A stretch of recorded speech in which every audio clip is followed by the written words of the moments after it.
Y'all, it's David Ducker coming back at you, and today I'm going to be talking about fairies, the fae, the fair folk, sprites, pixies. Know them as you will, call them what you like.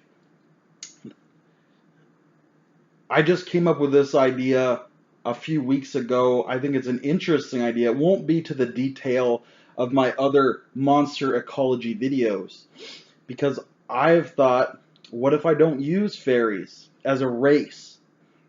What if fairies are an elemental force? What if pixies, sprites, dryads, naiads, the Saidhi, what if they are servants of nature? Up in heaven, you have the angels. The angels who serve the good lords above, the gods and goddesses of right and justice. Down below, oh yes, looking down, you have the demons, the devils, the fiends, serving he who is not to be named, serving the fallen ones, creating corruption, evil, and decadence, the seven deadly sins on earth. So you've got these two axes. You've got good, you've got evil. But there needs to be a third factor. Because we know in the real world, there's both good and evil. And there's a third tradition, a philosophy that the fairies can serve, just like angels, just like imps. And the fairies serve balance. They serve nature. And that is why we perceive them, we mortals who don't understand, we perceive them as being mercurial, as being capricious, as changing their minds often. And the reason they change their minds often is they are concerned with the balance. When the world is too good, they need to interject some chaos. When the world is too evil, they will shine that last ray of hope. So this is why we get confused. Are you good or evil? What are you doing to me? It's like, I serve the balance. I do what nature calls me to do, what my nature calls me to do as a fae. So they may help you. They may spread joy and love and peace. Do your baking for you while you're still asleep. They may cause your crops to grow. Protect your flocks from the wolves. Spread that joy and the light and fight the evil in the darkness. But then, when there's too much goodness, they will do the opposite. Your flocks will be run off. Their milk will sour. Objects will go missing from your homes. Your shoes will be tied together. Your children might disappear, might be replaced with changelings or goblins. So that's the idea I've had for the fae, for the sprites, the fairies, the pixies, of these very interesting creatures, is don't use them as a race. What if we use them as a force of nature? And what is nature all about is balance. Bring the world ever into balance. And just as angels have no free will, and demons have no free will, neither too may the fae. And this could make it very interesting to talk to them. If the angels speak with the voice of the gods, and the demons with the voice of Satan, of Shaitan, of Asmodeus, then the fae would be the voice of Mother Nature herself. And how can we understand that concept of nature? What does nature want? Ask the fae.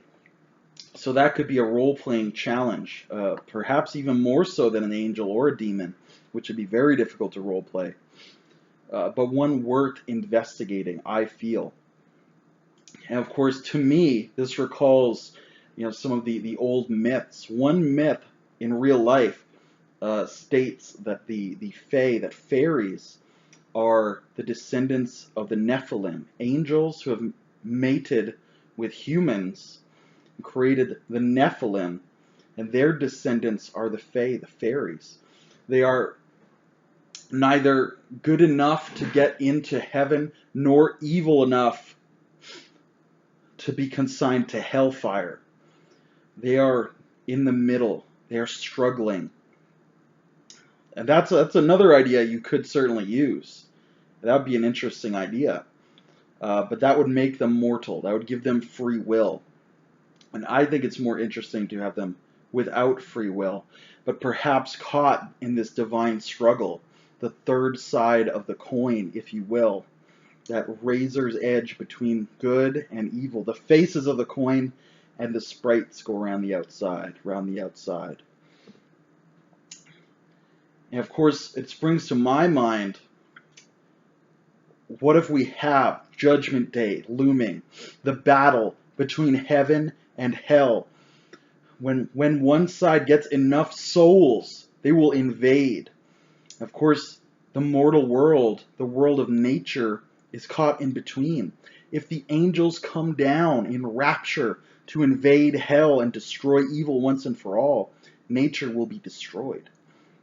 So too, if the demons rise up, if enough evil souls are drawn down, and they explode forth out of the earth, clawing their way towards heaven, nature will still be destroyed. So, the Fae, the fairies, the Sidhi, the Unseelie, these beings want to stop this. They never want Judgment Day to come. They will help whoever is losing so the natural world can go on just one day longer. So that is my idea for the Fae. And of course, I came up with this while I was making up To Another Shore, redoing some of the gods and pantheons. And I was thinking, okay, I've got because it does have several different pantheons. I've got the goodly city gods and their angels, and I've got the evil chaos gods and Khorne and Tzeentch, because you know this is Warhammer Fantasy. And they are, of course, served by daemons. But then there are these other gods. There's Tal and Rhea and Ulrich and Manon. And it's like, well, who serves them? Obviously, Manon, the god of the sea, will be served by the merfolk. They're his version of angels. I'm like, well, who could serve Tal and Rhea, the gods of nature, of good nature, which is Rhea, about the gentle spring rains and the crops and pets and fertility, and the harsh, painful nature of hurricanes and earthquakes, of volcanoes and wolf packs, that is Tal. Who will serve them? I thought, what about the Fae? And thus you have this video here before you. Fae being the angels, the demons, the servants of nature, the gods of nature, however you want to do it. So let me know in the comments below, how do you do Fae, sprites, pixies, fairies? Are they the same? Are they different? And I welcome video responses. And until I see you again, good day and good gaming.